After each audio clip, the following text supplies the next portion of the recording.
following program is a production of Ho'ike Kaua'i Community Media. Hello, Ho'ike viewers. It's Olivia, your favorite government producer, here with the first and the last update for the month of June for the Kauai County Council. Wednesday's meeting was probably the most packed meeting of the month.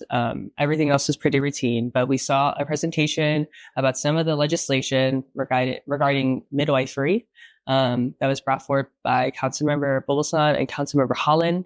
So we got a nice informative presentation on Wednesday. And then we also saw a presentation about some upcoming changes that was up for vote for some traffic lane changes on Kaneka Street, which, if you don't know, that is a corridor between Puhi Road and Chiefs Kamakahala Middle School.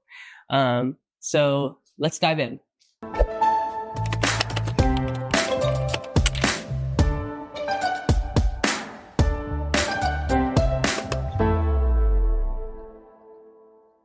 Today's meeting opened with a very powerful presentation about midwifery legislation that passed through our state's legislature this session.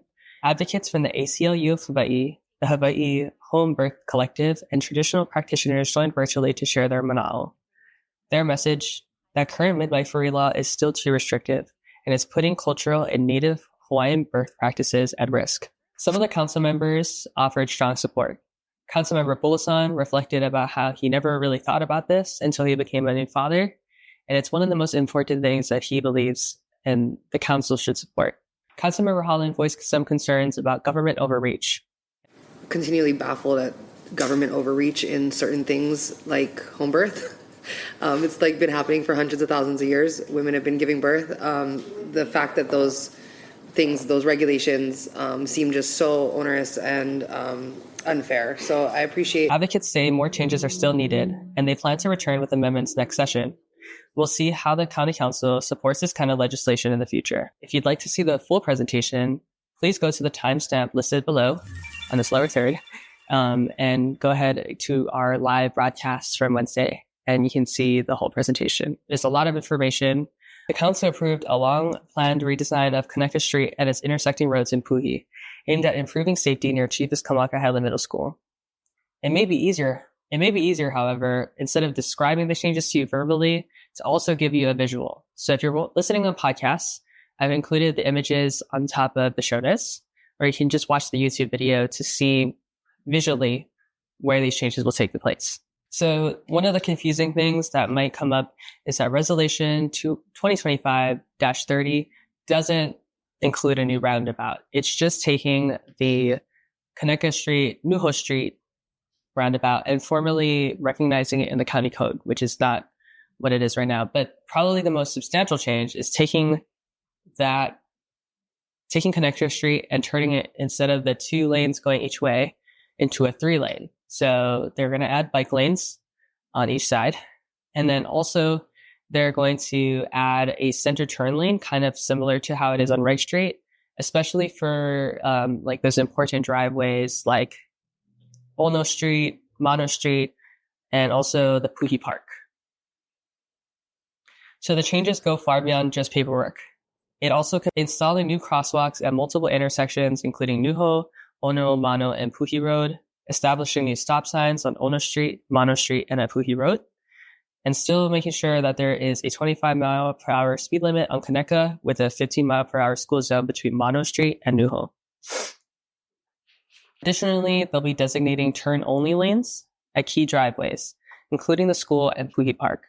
So basically, people already do this. I feel like they just use the 2-laner and then use the left lane to turn left, and so overall, I think this is definitely something that has the community's attention.